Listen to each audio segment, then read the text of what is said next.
আয়েশার জবানবন্দিতে জানা গিয়েছে, কোনো এক সময় রাগারাগি করে সে নিজের গায়ে আগুন দিয়েছিল।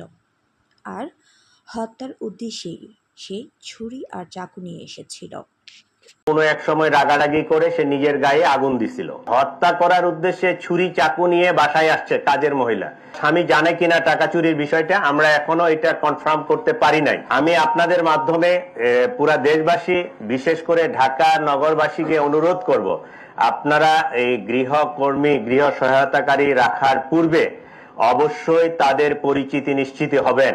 প্রয়োজনে এনআইডি, এক কপি ছবি এবং সেই পুরুষ অথবা মহিলা যেই হোক না কেন তাকে চিহ্নিত করতে পারে এরকম এলাকার দুইজন স্থানীয় গণ্যমান্য ব্যক্তির মোবাইল নাম্বার এবং তাদের শনাক্তকারী হিসাবে তাদের যদি তথ্যগুলো নিয়ে রাখেন, তাহলে এই ধরনের অনাকাঙ্ক্ষিত ঘটনা আমরা এড়াতে পারবো।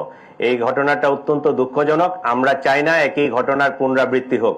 আপনারা সকলে সচেতন হন এবং আপনি গৃহকর্মী রাখার ক্ষেত্রে আপনারা এই অবশ্যই তার পরিচিতি নিশ্চিত না হয়ে কখনোই আপনার যে গৃহকর্মী সে আপনার বাসার বেডরুমে যায়, আপনি তার বানানো খাবার খান এবং তার সাথে আপনার নিরাপত্তার প্রশ্নটি জড়িত, আপনি পরিচিতি নিশ্চিত না হয়ে কখনোই কোনো গৃহকর্মীকে বাসায় এলাও করবেন না। এটা আমাদের ডিএমপি কমিশনারের পক্ষ থেকে ঢাকাবাসীর জন্য বিশেষ অনুরোধ।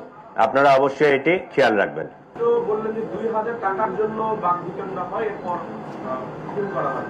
এটা ক্রিমিনালদের একটা সাইকোলজি, সে একটা এলিবাই তৈরি করে, ঠিক আছে? ও যদি 2000 টাকার জন্য বাকবিতণ্ডা হইতো তাহলে সে